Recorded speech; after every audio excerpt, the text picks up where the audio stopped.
Good evening. Welcome to California Today. I'm David Zhang. Here is a preview of some of today's top stories.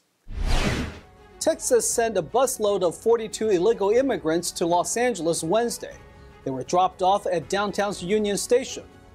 Governor Abbott hinted there will be more buses coming to the self-declared sanctuary city. It has been a long and heavy-hearted year for El Monte Police Department, as June 2023 marks 1 year since the community lost the 2 officers in the line of duty. NTD's Christina was there at the memorial ceremony. And a state senator told California parents to flee his very own state. The state senator casted a lone vote against a bill that could charge parents who don't affirm gender transitions with child abuse. In a controversial move, Texas has sent its first busload of illegal immigrants to Los Angeles. But the mayor of LA called the action a despicable stunt. NTD's Jason Perry has the update. Recently, the Los Angeles City Council voted to draft a so-called sanctuary city policy, and it could eventually become municipal law, making LA the next so-called sanctuary city. And less than a week after the vote on Wednesday, Texas dropped off the first busload of illegal immigrants in the City of Angels. Texas Governor Greg Abbott said this in a statement: Los Angeles is a major city that migrants seek to go to, particularly now that its leaders approved its self-declared sanctuary city status.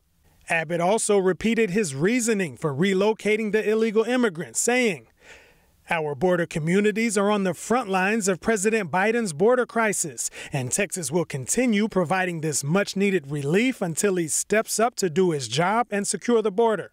Los Angeles Mayor Karen Bass said the city learned of the group's trip while the bus was en route, and nonprofit groups met the passengers at Union Station around 4 p.m. Around 40 illegal immigrants were dropped off, including families with children. They were provided care and support services at St. Anthony's Croatian Catholic Church, according to officials and service providers. Upon their arrival, Mayor Bass said this on Twitter: "Shortly after I took office, I directed the city departments to begin planning for an event like this. This did not catch us off guard. We are now executing our plan."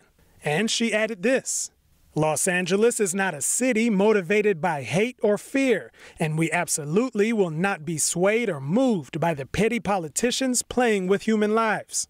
This comes a week after Florida flew a separate group of illegal immigrants from Texas to Sacramento. California Governor Gavin Newsom called the action inhumane. Since April 2022, Texas has transported more than 21,600 illegal immigrants, and they've been bused to so-called sanctuary cities like New York, D.C., Chicago, Philadelphia, Denver, and now L.A. One of the most difficult things a city can do is say goodbye to those who are charged with keeping their community safe, protected, and out of danger. Last night, hundreds of people came together to pay tribute to 2 law enforcement officers they will never forget. NTD's Christina shares the heartbreaking story with us. It's been a year since 2 El Monte police officers were killed in the line of duty. 1 year later, we attend a memorial service to honor those brave men who were simply trying to protect and serve the city they grew up in. Family members of the 2 slain officers spoke from the heart and told us a bit about who these gentlemen were. It's a simple reminder that Michael was more than just a man with a badge. At 19, he began working as a police cadet at El Monte Police Department. His goal? To break the cycle of poverty, violence, and affiliation. If you had the privilege of knowing him, I'm sure the very thought of him brings a smile to your face. I didn't just lose my husband. I lost my co-parent, my protector, my best friend, the person that I looked forward to seeing every single day to decompress with. And his memory will continue to be alive through us. The grief experienced by family members is overwhelming, but it's also complicated for the friends and colleagues who are left behind, as Lieutenant Aram Cho with the El Monte Police Department explains to us. Since it's been about a year, we've had a mixed bag of emotions. We have some people really reeling in the moment in a positive way. Although we've had some officers really feel emotional about this, we came together and really rallied, utilizing community support, but really the support of our brothers and sisters to make this a positive event and memorialize our brothers in a positive way. Two badge numbers 565 and 706 will never be used again by the El Monte Police Department. But Chief Jake Fisher tells us the men who wore those badges will never be forgotten. Yes, so we have they have already been retired in that sense. So we have a roster, an internal roster of all police officers that we have with us that's distributed. And within that roster is the title Fallen But Not Forgotten. And every single one of our officers on this mural has that designation. The city supported the families of the two fallen officers by tending to many of their financial concerns. Jessica Ancona, the mayor of the city of El Monte, tells us about the assistance they provided.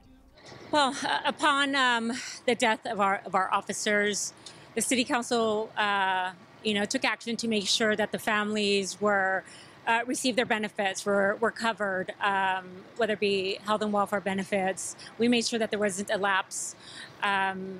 And of course, did whatever we could to support the families, cover the cost of the memorials and funerals through our police department, partnership with the police department. They did also reach out to an agency called Tunnels to Towers Foundation, who paid off the mortgages for both of the spouses. As part of the tribute to the two fallen officers, there was a flyover involving several law enforcement helicopters. A full year later, saying farewell to two fallen police officers is still difficult. However, the El Monte Police Department's memorial was well attended by family, city officials, and community members who came out to show their support for a department still grieving a tragic loss. Christina Corona, NTD News, El Monte. A Los Angeles City Councilman is being charged with embezzlement. Prosecutors announced a criminal complaint against Councilman Curran Price Jr. In the latest scandal among leadership of the nation's second-largest city, Price faces 5 counts of embezzlement of government funds, 3 counts of perjury, and 2 counts of conflict of interest. Council President Paul Krikorian said Wednesday at a press conference that he was shocked by the criminal complaint against Curran Price Jr., whom he referred to as a friend and colleague. Price Jr. is stepping down from the City Council committee assignments and leadership responsibilities to defend himself. A California state senator is telling parents to flee the state. The comment came during a judicial committee hearing earlier this week over a bill that would allow courts to consider gender affirmation when deciding child custody in divorce cases. California State Senator Scott Wilk told a crowd of parents at the Tuesday Senate Judicial Committee to, quote, flee. In the past, when we've had these discussions and I've seen parental rights atrophied, I've encouraged people to keep fighting. I've changed my mind on that. If you love your children, you need to flee California. You're born and raised in this state. I love this state. I'm not going to stay in this state because it's just too oppressive. And I believe in freedom. And so I'm going to move to America when I leave the legislature. This comment came in response to Assembly Bill 957, which would allow courts to deny child custody for parents who don't affirm their child's gender transition. I'm now in year 11 in the state legislature, and all the time we're proposing policies to protect children. Well, after 11 years, I've come to the conclusion that we need to start protecting parents. That's just not happening. I've been here and witnessed a full frontal assault on charter schools, taking away parents' choice and how their children are going to be educated, to the detriment particularly of children of color. In recent years, we have put government bureaucrats between parents, children, and doctors when it comes to medical care. Wilk was the lone voice warning against language in AB 957, but a handful of his Democratic committee members did also express concern about the vagueness of the phrase gender affirmation and what that means. However, the bill's author, Assemblywoman Lori Wilson, says the term is defined in California law elsewhere and that the vagueness offers the courts flexibility. After over 100 public comments against the bill and 17 in support, AB 957 eventually passed 8-1, with 2 votes absent. In one Bay Area county, authorities recently busted an operation that stole catalytic converters. They also found other stolen property, firearms, and cash. The Alameda County Regional Auto Theft Task Force has arrested 6 people involved in a catalytic converter theft operation throughout the Bay Area. After investigation, authorities searched 2 locations in Oakland. In total, they found about 240 stolen catalytic converters, 1 stolen vehicle, stolen property, 3 firearms, 2 of which were stolen, and approximately $260,000 in cash. The suspects are all from Oakland and booked on multiple charges of possession of stolen property, criminal conspiracy, and tampering with a vehicle without the owner's consent. They are in their 30s and 40s. The task force's mission is to reduce the incidence of vehicle theft in Alameda County. We'll take a short break now, but here's a look at what we have for you when we come back. One Orange County Supervisor spoke out about how easy it is to obtain fentanyl in the state. Despite the recent layoffs in the tech industry, Silicon Valley's economy remains strong. Economists share their insights at the Economic Summit. And a 21-year-old California native is declared the new world record holder after solving a 3x3x3 Rubik's Cube in an astonishing 3.13 seconds. Those stories and more coming up on California Today.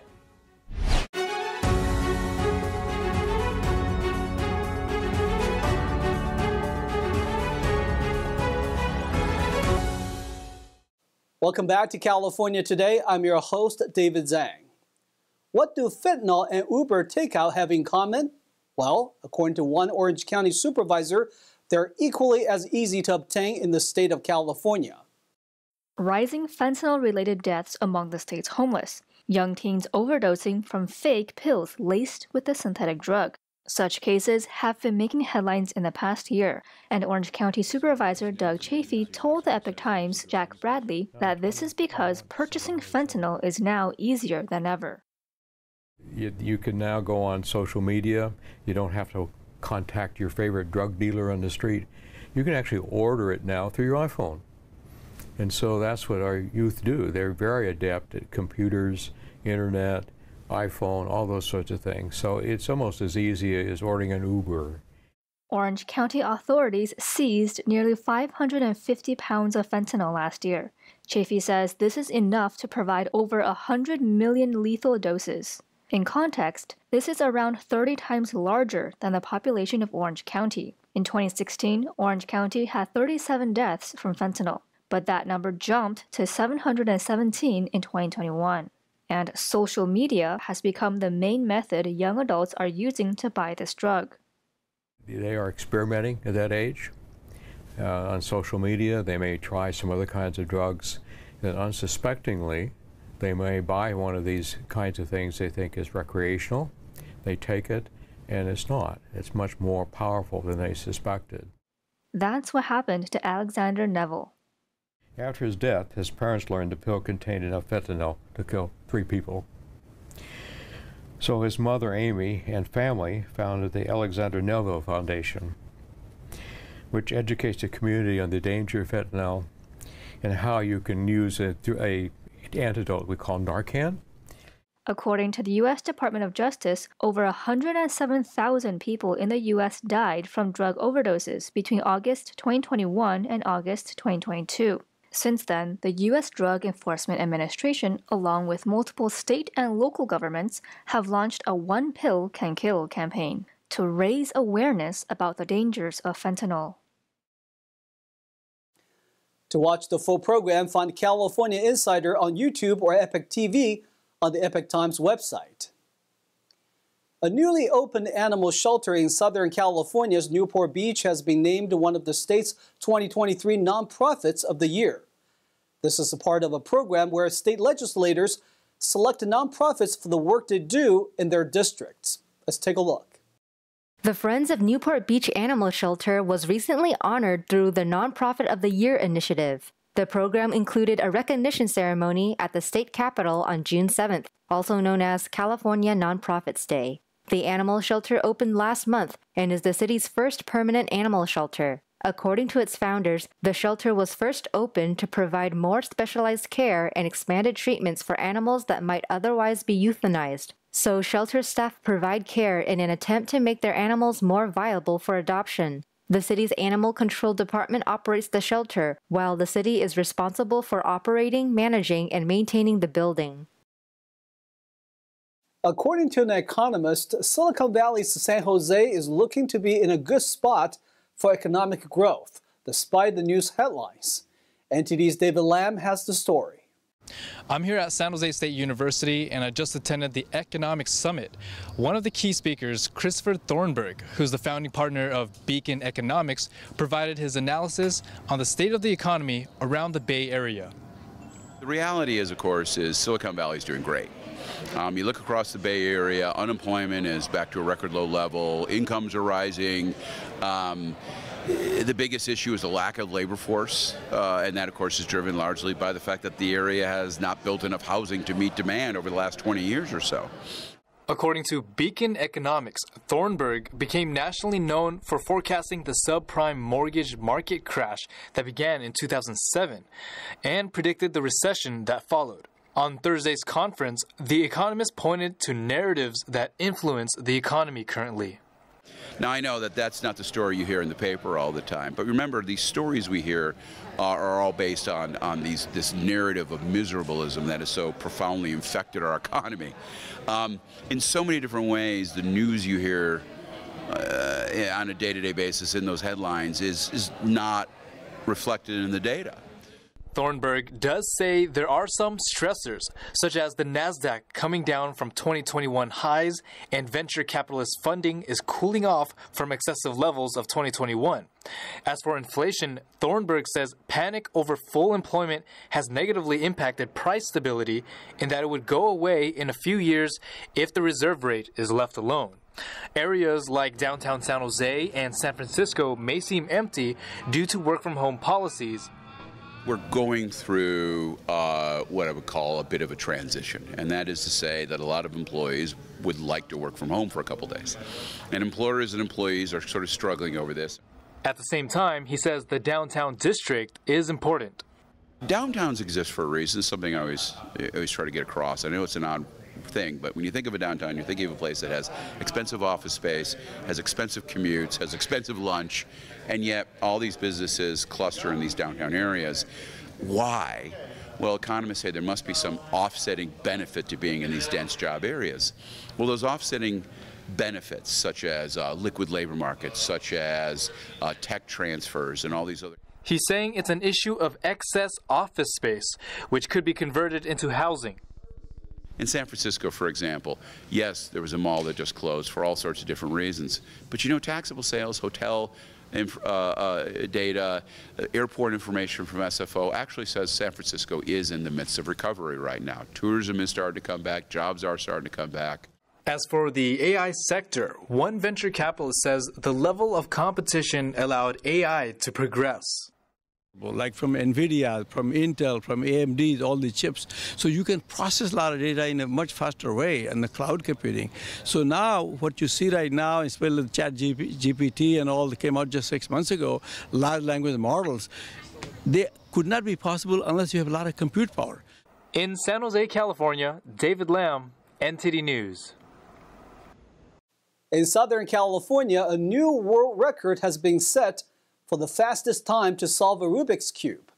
The man also holds the record for solving larger-sized cubes. 21-year-old Max Park broke the Guinness World Record for fastest time to solve a Rubik's Cube in 3.13 seconds. The event was held over the weekend in Long Beach. Before this, Park's fastest was 3.63 seconds. The previous record was set by a man in China who solved the puzzle in 3.47 seconds in 2018. Park is diagnosed with autism, and his parents say solving the cube has been a good therapy for him. Park also holds the record for solving the 4x4x4, 5x5x5, 6x6x6, and 7x7x7 cubes. Now let's check in with NTD's Carlos Reyes for our sports roundup.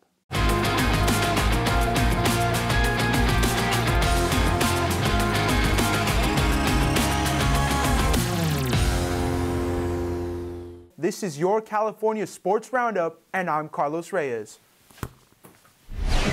First up on the list, Mike Yastrzemski drove in 3 runs as the visiting San Francisco Giants rallied past the St. Louis Cardinals 8-5 in 10 innings on Wednesday to complete a 3-game sweep. Yastrzemski hit an RBI single in the 7th inning, then socked a 2-run homer with 2 outs and 2 strikes in the 9th to tie the game 5-5 and force extra innings. Thairo Estrada, Wilmer Flores, and Lamonte Wade Jr. hit RBI singles in the 10th as the Giants won for the 7th time in 9 games. San Francisco relievers Jacob Junis, Taylor Rogers, Ryan Walker, and Tyler Rogers combined to blank the Cardinals for 6 innings before Camilo Doval handled the 10th for his 8th save.